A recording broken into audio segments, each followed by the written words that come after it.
오늘 본문의 베드로는 어부입니다.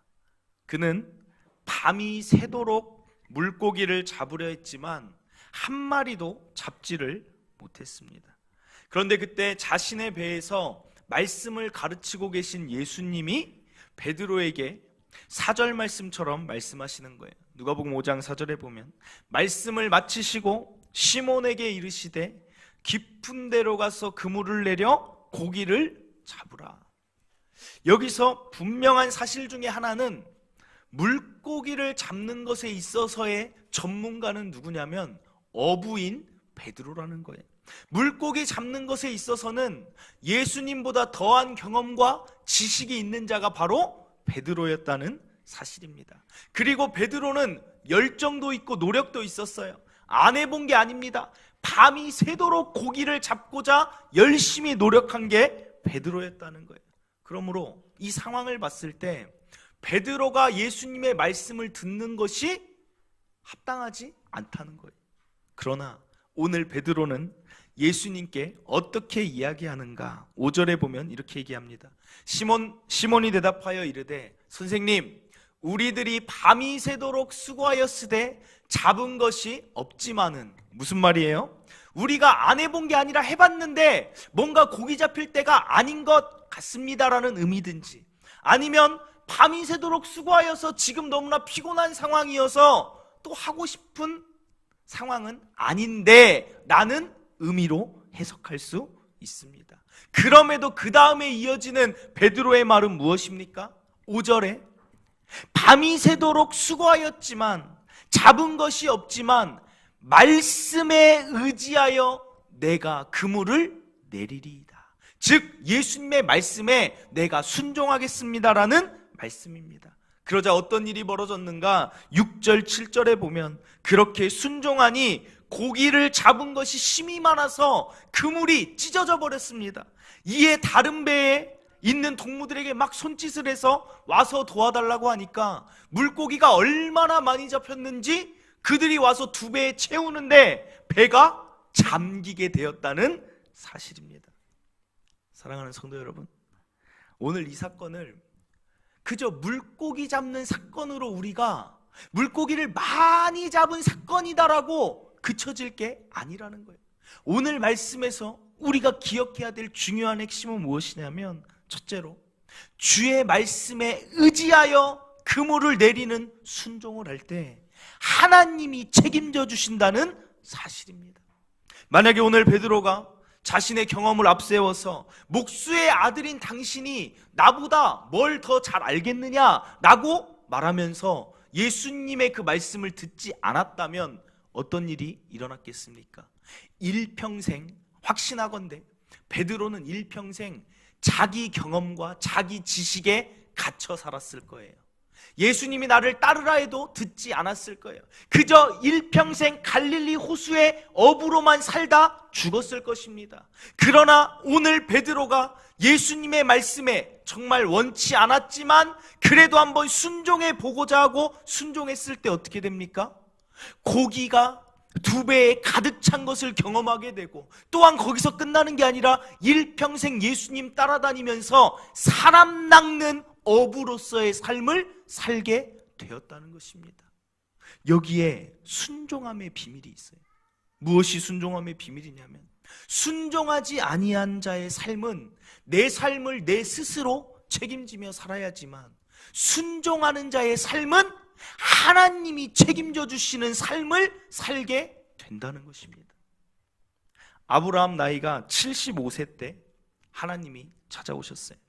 창세기 12장 1절에 여호와께서 아브라함에게 이르시되 너는 너의 고향과 친척과 아버지의 집을 떠나 내가 내게 보여줄 땅으로 가라.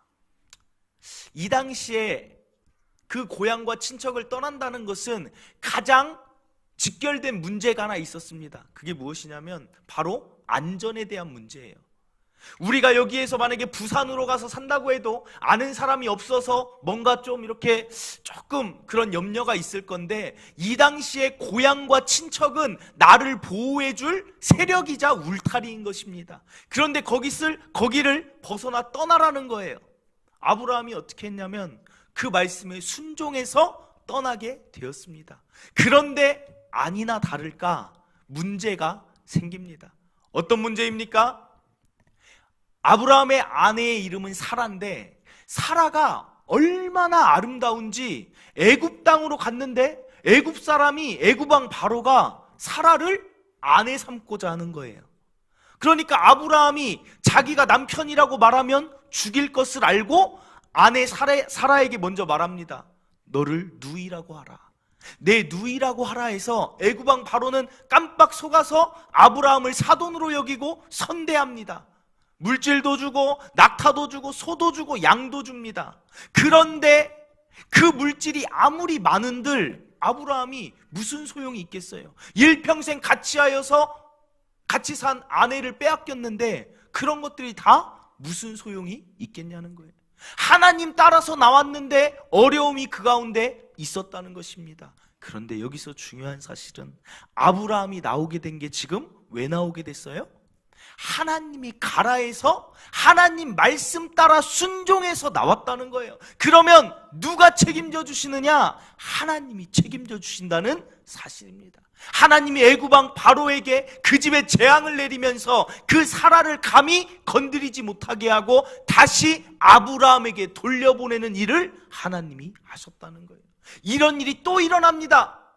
그럴 지역으로 가서 아비멜렉에게 갔더니 아비멜렉이 또 사라를 아내 삼고자 하는 거예요. 이를 보면 참 궁금해요. 도대체 65세가 훌쩍 넘은 사라가 얼마나 아름다웠길래 이렇게 왕을 자기의 아내로 삼는지 좀 궁금하더라고요. 근데 이제 어떤 사람들은 이제 주석을 보면 전략적으로 이제 정략 결혼이다라고 하긴 하는데 어찌됐든 성경의 말을 빌리면 아름다워서 또 아내 삼고자 하는 거예요. 그런데 아브라함이 좀 약간 소심했나 봐요. 또 속입니다. 너는 내 누이라고 해라. 그런데 이때 이 상황을 누가 수습해 주세요? 하나님이 수습해 준다는 거예요. 왜요? 아브라함이 지금 나온 게 하나님이 가라고 해서 갔기 때문에 말씀에 순종하니까 책임은 누구에게 있어요? 하나님께 있다는 거예요. 오늘 베드로에게도 마찬가지잖아요. 그물을 던지라고 말씀하셨으니까 던지라고 해놓고 아무것도 안 하시는 게 아니라 던지라고 했기 때문에 그물이 찢어질 정도로 고기를 잡히게 하는 게 예수님이 책임져 주셨다는 사실입니다. 사랑하는 성도 여러분, 순종해야 되는 이유는 하나님이 책임져 주시기 때문에 순종해야 된다는 거예요. 사실 지금껏 성도 여러분들이 살아가면서 얼마나 많은 부분들을 내가 책임지려고 애쓰고 수고하고 살아오셨습니까? 내가 내 가정을 어떻게든 책임지고 부양해 보려고, 내가 내 사업을 어떻게든 책임지고 이끌어 보려고, 내가 내 지혜를 짜고 내 경험을 짜서 실패하지 않으려고 얼마나 애쓰고 수고하셨느냐? 그거예요. 무거운 짐을 얼마나 어깨에 지고 살아오셨냐? 그거예요. 그런데 한 가지 정말 안타까운 사실은 무엇입니까? 이 세상은 그렇게 열심히 살고 수고하고 살았다고 해서 그에 따른 결과가 보장되는 게 아니라는 거예요. 내가 열심히 살았다고 해서 열심히 산 만큼의 대가가 있는 세상이 아니라는 게 문제입니다. 오늘 베드로 보세요. 열심히 일을 안 한 게 아니에요. 열심히 그물을 던져도 물고기를 잡지 못했다는 거예요. 그런데 예수님 말씀에 의지하니까 배에 고기가 가득 찼다는 거예요. 물론 오늘 말씀하는 포인트는 배에 고기를 많이 잡았으니까 우리도 많이 잡는 축복받기 위해 순종하라는 게 아니라 여러분들에게 말씀드리고 싶은 것은 순종의 삶을 살다 보면 하나님이 책임져 주셔서 축복 가운데 거하게 된다는 것입니다. 늘 이 순서가 중요해요. 나 혼자 낑낑대면서 수고하고 사는 삶보다 하나님의 손이 나와 함께하여 주시는 삶이 더 즐겁고 기쁘고 평안하다는 것을 기억하시길 바랍니다. 그리고 중요한 사실은 예수님은 하나님의 자녀인 우리가 그런 평안을 누리면서 쉼을 누리면서 살기를 원하세요. 그래서 마태복음 11장 28절에 뭐라고 나옵니까? 수고하고 무거운 짐진 자들아, 마태복음 11장 28절, 짐진 자들아 다 내게로 오라. 내가 너희를 쉬게 하리라. 예수님은 알고 계세요. 여러분들이 얼마나 수고하시는지. 예수님은 알고 계세요. 얼마나 무거운 짐을 지고 살고 있는지. 그러니까 예수님한테 오라는 거예요. 그럼 내가 너희를 쉬게 해줄게. 하나님의 자녀된 너희들은 더 이상 그렇게 수고하고 무거운 짐진 그 모습으로 살지 말라는 거예요. 예수님의 말씀이 허언입니까? 아니요. 그분에겐 그렇게 할 수 있는 능력이 있으시다는 거예요. 그래서 그 말씀대로 따르다 보면 수고하고 무거운 짐을 벗을 수 있다는 것입니다. 요한복음에 이런 말씀이 있습니다. 나는 포도나무요 너희는 가지라. 그가 내 안에 내가 그 안에 거하면 사람이 열매를 많이 맺나니 나를 떠나서는 너희가 아무것도 할 수 없음이라. 우리와 예수님의 관계를 포도나무와 가지로 비유하고 있어요. 그러면 가지가 할 일이 무엇입니까? 가지가 열매 맺기 위해서는 가장 할 일은 나무에 붙어 있어야 돼요. 나무에 붙어 있으면 나무가 때에 따라서 수분도 공급해주고 영양분이 필요하면 영양분도 공급해주고 때에 맞게 열매를 맺게 된다는 거예요. 그런데 이 가지가 자꾸만 나무를 벗어나려고 하면 어떻게 됩니까? 말라가겠죠. 수분 공급이 안 되겠죠. 영양분 공급이 안 되겠죠. 열매를 맺을 수 없는 상태가 바로 예수를 따르는 그리스도인의 모습이라는 거예요. 우리가 예수님 안에 거하고 그 말씀 가운데 살아가면 예수님이 어떤 것을 공급해 주십니까? 때에 따라 맞는 돕는 은혜를 주십니다. 건강이 필요한 자에겐 건강을 주시고, 물질이 필요한 자에게는 예수님이 물질도 허락해 주시고, 지혜가 필요한 자에겐 지혜도 주시고, 능력이 필요한 자에겐 능력도 주시고, 마음에 평안이 없는 자에게는 마음의 평안도 주시고, 기쁨도 주시고, 예수님 포도나무가 우리에게 그것을 공급해 주시는 것입니다. 그러면 열매가 맺어지는 거예요. 사랑하는 성도 여러분, 오늘 정말 기억하시길 바라요. 내가 예수님 없이도 살 수 있다라고 생각하지 마시고, 나는 예수님 안에 거하면서 예수님 말씀에 순종할 때 열매를 맺는 자구나, 이 사실을 꼭 기억하셔서 순종의 삶을 걸어가시길 바랍니다. 둘째로 살펴볼 것은 순종할 때 놀라운 일을 경험한다는 사실입니다. 베드로는 이제까지 단 한 번도 이렇게 많은 고기를 잡아본 적이 없어요. 무엇을 보면 알 수 있는가? 베드로가 고기를 잡고 정말 많이 잡았다 기뻐한 게 아니라 누가복음 5장 8절에 보면 시몬 베드로가 이를 보고 예수의 무릎 아래에 엎드려 이르되 주여 나를 떠나소서 나는 죄인이로소이다. 이게 무슨 말씀이에요? 두렵다는 거예요. 자신의 상식을 초월한 일이 벌어지니까 두려움을 느끼는 거예요. 한마디로 이렇게 많이 잡아본 적이 없기 때문에, 예전에 경험한 적이 있으면 두려워하지 않아도 되는데 베드로에게는 처음 겪는 일이기 때문에 놀라는 것입니다. 사랑하는 성도 여러분, 하나님과 함께하면 반드시 놀라운 일이 일어나는 줄 믿으시길 바랍니다.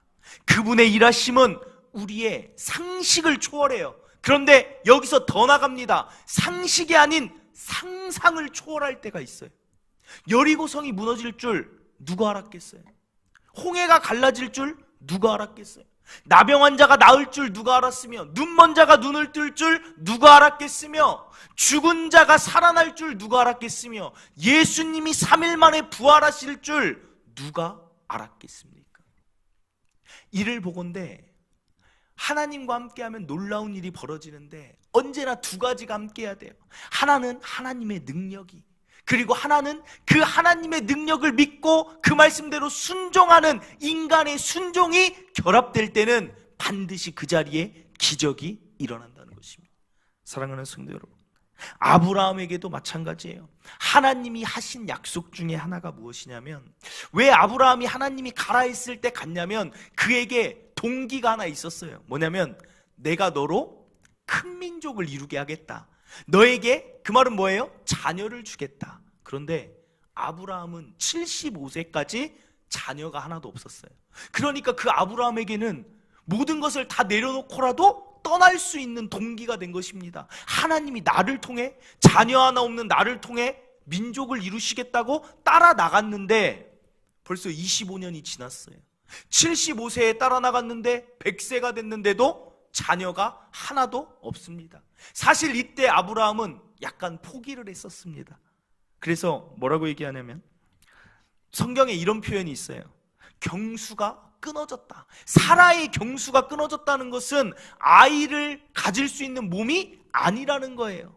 그렇기 때문에 아브라함이 포기하고 있는데 하나님은 아브라함에게 또 나타나셔서 뭐라고 하시냐면 너로 큰 민족을 이루게 하겠다. 그러니까 아브라함이 웃어버립니다. 창세기 17장 17절 보면 아브라함이 엎드려 웃으며 마음속으로 이르되 100세 된 사람이 어찌 자식을 낳을까? 사라는 경수도 이미 끊어졌고 90세인데 어찌 출산하리요? 그리고 나서 이어지는 말이 뭐냐면 아브라함이 이에 하나님께 아뢰되 이스마엘은 누구냐면 사라의 몸에서 난 자녀가 아니라 사라의 종 하갈이라는, 한마디로 종을 통해, 우리로 말하면 첩을 통해 낳은 이스마엘이나 하나님 앞에 잘 살게 하옵소서. 포기를 했어요. 그런데 하나님은 또 저 말씀을 듣고도 하시는 말씀이 내가 반드시 내게 자녀를 주겠다. 그래서 아브라함과 사라가 어떻게 합니까? 우리가 아브라함과 사라를 통해서 정말 배워야 될 신앙의 모습 중에 하나는 하나님이 말씀하시면 일단 자기의 머리로 이해되지 않아도, 자기의 상식으로 이해되지 않아도 순종하고 본다는 거예요. 이게 아브라함과 사라가 믿음의 조상인 이유예요. 아브라함과 사라가 순종하고 100세가 되고 90세가 됐는데도, 이해가 안 되는데도 그들이 서로 동침합니다.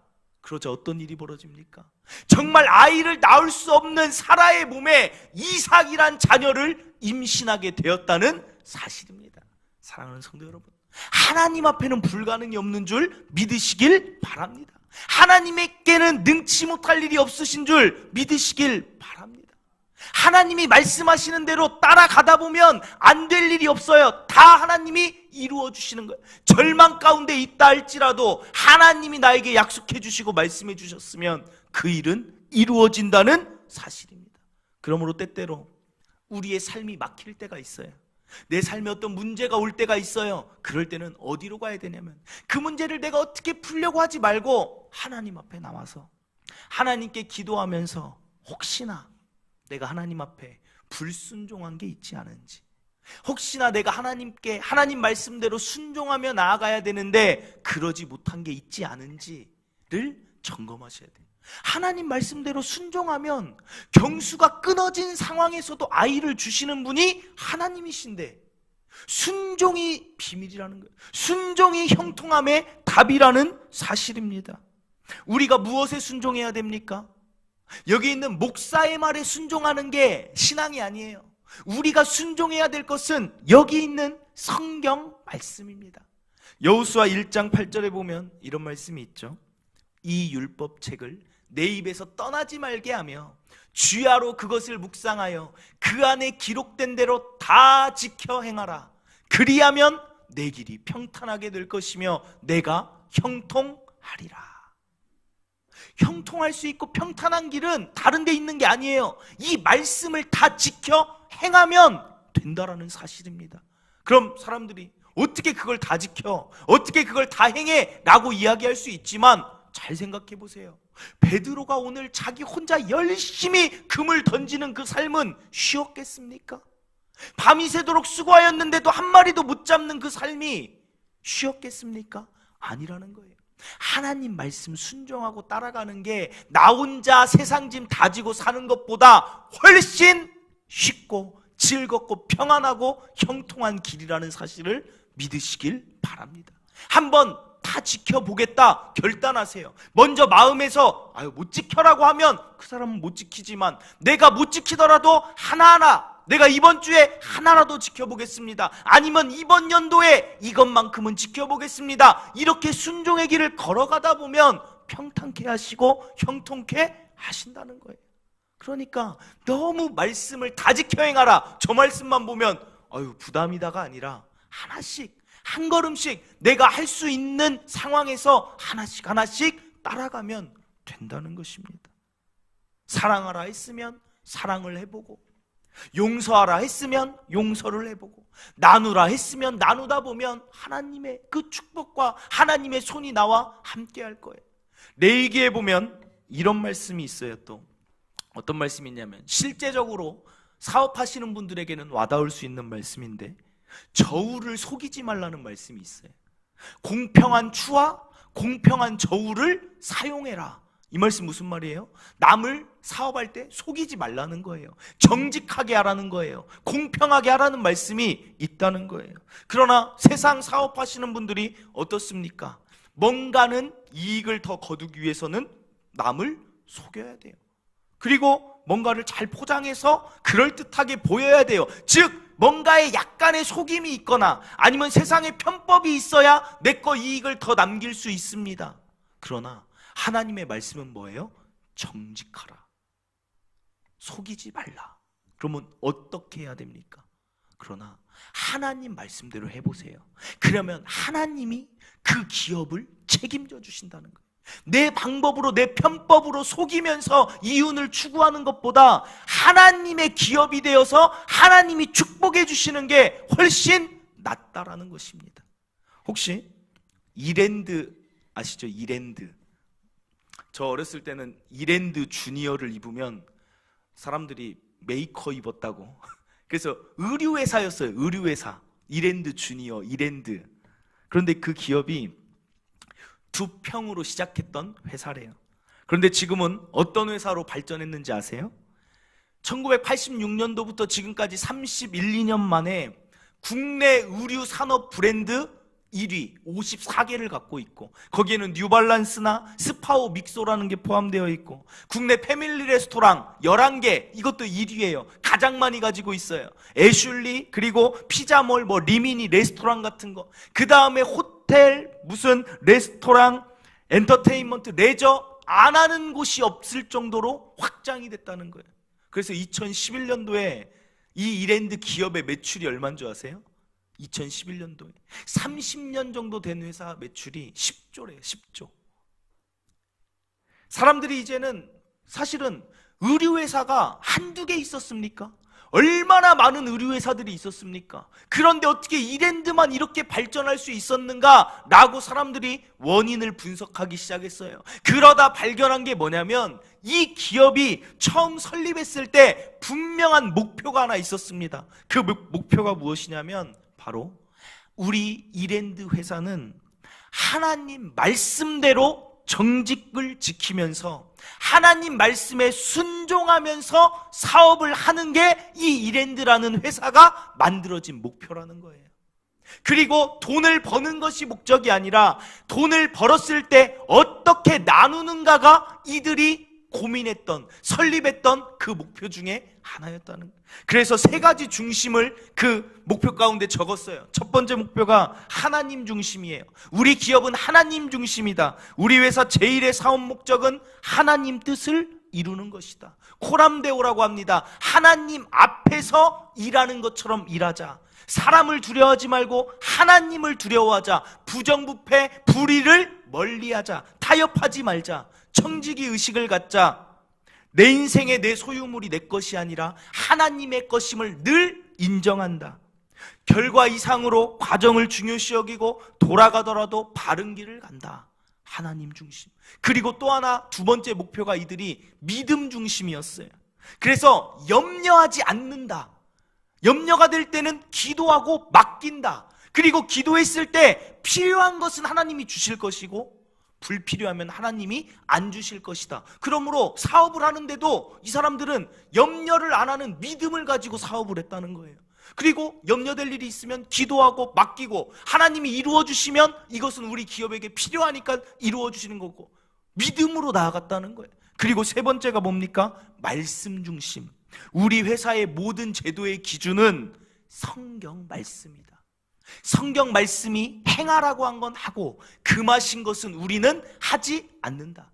그래서 실제로 이랜드에서 높은 위치에 있다 선교사로 가신 분을 만나게 됐는데, 그분이 하시는 말씀이 뭐냐면, 이랜드 회사는 참 희한한 게 한 1억 정도 어떤 사람 주면 이렇게 해가지고 편법으로 해결될 수 있는 일을 안 한다는 거예요. 1억 안 주고 100억 주고 그냥 손해를 본다는 거예요. 정당하게 낼 세금이 있으면 100억이라도 낼 거 내고 편법을 쓰지 않는다는 것을 그분의 입으로 들었습니다. 사랑하는 성도 여러분, 하나님 말씀 순종하다 보면 이 말씀대로 우리의 길을 하나님이 평탄케 해주세요. 내 사업도 마찬가지예요. 내 가정도 마찬가지예요. 하나님 말씀대로만 하면 그 안에 진정한 평안과 형통이 있는 줄 믿으시길 바랍니다. 그러므로 저와 여러분이 정말 이 말씀 준비하면서 한번 해봤으면 좋겠다. 저 역시 목회자로서 더 하나님 말씀에 철저하게 순종하면서 하나님이 원하시는 교회의 모습이 무엇인지 말씀을 통해 연구하면서 오직 하나님이 원하시는 뜻대로 내가 나아가다 보면 하나님이 평탄케 동탄 추천교회를 세워가시겠구나. 저 역시도 더 순종하고 내가 불순종한 부분이 혹시 있지 않았는지 더 낮아지고 여러분들의 삶 가운데는 가정 가운데 산업 가운데에도 하나님이 정말 하나님의 길, 하나님이 말씀하신 대로 살아가면서 한번 비교해 봤으면 좋겠어요. 내가 내 힘으로 열심히 살았을 때와 하나님께 순종하며 살았을 때 어느 때가 더 전성기가 오는지 한번 비교해 보셨으면 좋겠어요. 그러나 확신합니다. 분명히 하나님 말씀 듣고 순종할 때 하나님이 책임져 주실 때 놀라운 일이 일어난다는 사실입니다. 마지막으로 순종해야 하는 이유는 순종이 믿음의 선순환 구조를 가져와요. 무슨 말이냐면 베드로가 처음에 만약에 그물을 던지라고 했는데 피곤해서든 아니면 해봐도 안 돼서든 안 했다고 생각해 보세요. 그럼 베드로는 예수님의 제자로서의 그 삶을 시작조차 못했을 거예요. 이 말은 첫 순종이 어렵지 처음 순종하고 나면 순종의 맛을 보게 된다는 거예요. 예를 들어 기도하자 했을 때 기도하는 자는 기도의 맛을 알아갈 거예요. 하나님이 계시니까 기도하면 응답되어지니까 재미가 있으니까 기도의 사람이 더 되어지면서 믿음도 성장하고 기도의 사람으로 더 나아가는 거예요. 말씀을 읽자 할 때 말씀을 한 장이라도 읽기 시작하면 하나님에 대해 조금이라도 더 알아가다 보니까 하나님이 나를 얼마나 사랑하는지 알다 보니까 더 믿음이 성장하는 것입니다. 즉 순종이 믿음을 성장케 하고 자라게 하는 첫 출발이 된다는 거예요. 사랑하는 성도 여러분, 성도들 가운데 보면 다 같은 신앙의 모습이 아니에요. 그 차이는 순종에 있는 줄 믿으시길 바랍니다. 그래서 어떤 말씀을 하든지 정말 사무엘의 그 고백 있잖아요. 말씀하옵소서 주의 종이 듣겠나이다. 그런 자세로 우리가 순종하고 나아갈 때 우리의 믿음은 정말 선순환 계속해서 더 성장하고 자라게 될 줄 믿습니다. 마태복음에 이런 말씀이 있어요. 마태복음 13장 12절에 무릇 있는 자는 받아 넉넉하게 되되 없는 자는 그 있는 것도 빼앗기리라. 무슨 말씀이에요? 하나님 나라는 있는 자가 더 있게 된다는 거예요. 신앙생활도 마찬가지예요. 더 기도하고 더 말씀 보는 자가 더 은혜를 누리고 순종해본 자가 더 큰 놀라운 일을 계속해서 경험하게 되는 거예요. 그래서 더 넉넉하게 되는 거예요. 저는 여기 있는 저와 여러분이 순종함을 통해 더 넉넉해지는 신앙인이 되시길 간절히 바랍니다. 말씀을 맺습니다. 사무엘상 15장 22절에 보면 순종이 제사보다 낫다. 듣는 것이 순양의 기름보다 낫다. 예배를 드리고 하나님 말씀 안 듣는 것보다 정말 하나님 말씀이 한 말씀이 떨어지면 그 말씀을 순종하려고 노력하는 그 사람을 하나님은 더 기뻐하신다는 거예요. 그래서 오늘 말씀을 들으면서 내가 하나님 앞에 이런 부분은 내가 정말 따라갔으면 하는 그런 부딪히는 게 있다면 하나님 말씀대로 따라가 보세요. 그러면 놀라운 일이 그곳에 펼쳐져 있을 것입니다. 저와 여러분이 순종함을 통해 하나님이 책임져 주시는 인생, 하나님이 놀라운 일을 이루시는 인생 다 되시고 믿음의 선순환 구조를 살아가는 여러분이 되시길 간절히 바랍니다. 오늘 이 시간 찬양 드리는 것은 전능하신 나의 주 하나님 이 찬양입니다. 잘 모르시더라도 가사를 보시면서 또 같이 우리 부르도록 하겠습니다.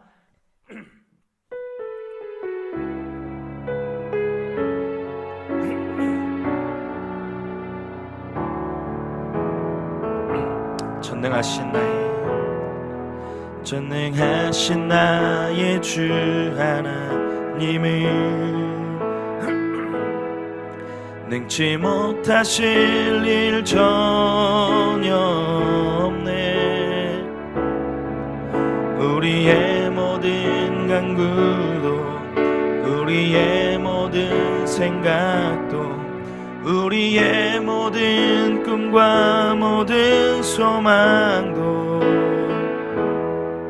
신실하신 나의 주 하나님은 우리의 모든 괴로움 바꿀 수 있네. 불가능한 일 행하시고 죽은 자를 일으키시니 그를 이길 자 아무도 없네. 주의 말씀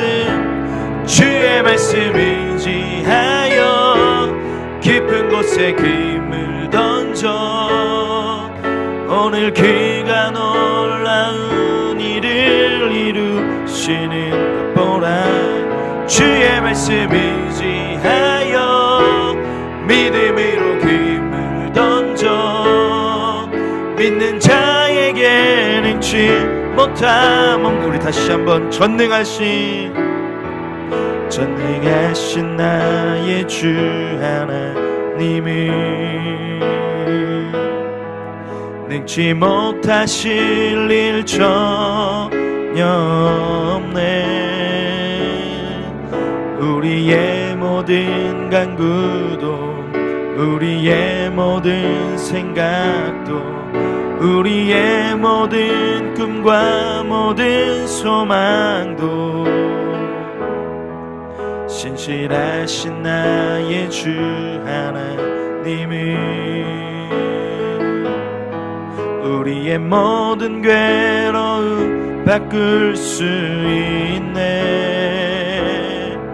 불가능한 일 행하시고 죽은 자를 일으키시니 그를 이길 자 아무도 없네. 주의 말씀 의지하여 깊은 곳에 금을 던져 오늘 그가 놀라운 일을 이루시는 것 보라. 주의 말씀 의지하여 믿음으로 금을 던져 믿는 자에게 능치 못함 없네. 주의 말씀 의지하여 깊은 곳에 금을 던져 오늘 그가 놀라운 일을 이루시는 것 보라. 주의 말씀 의지하여 믿음으로 금을 던져 믿는 자에게 능치 못함 없네. 아멘. 사람들이 왜 순종하지 못할까 생각을 하면 자신의 경험이 있고 지식이 있기 때문입니다. 그래서 갈수록 이해가 안 되는 것은 따르고 싶지 않아 하는 거예요. 그러나 오늘 베드로를 기억하세요. 자신의 생각과 경험에 갇혀 산 게 아니라 하나님 앞에서는 자신의 경험과 생각을 다 내려놓았다는 거예요. 베드로가 다 내려놓고 순종했을 때 책임져 주시고 놀라운 일을 맛보았던 것처럼 우리도 내가 다른 데서는 내 생각과 경험을 잘 사용해야지만 하나님 말씀에 이게 아니다 싶거나 이것은 하나님의 말씀이라 따라야 된다라면 그 말씀 순종해 보세요. 그러면 고기가 두 배에 가득 차 잠기게 되는 축복의 인생을 우리가 살아갈 수 있다는 것입니다. 저는 정말 저와 여러분이 평탄하고 형통한 인생 살기를 바랍니다. 그 비밀은 순종에 있다라는 것. 하나님, 제가 더 순종의 사람이 되겠습니다. 말씀하시면 듣고 따라가는 자가 되겠습니다. 순종의 자가 되게 하여 달라고 우리 주여 한번 외치고 우리 시간 기도하도록 하겠습니다. 주여.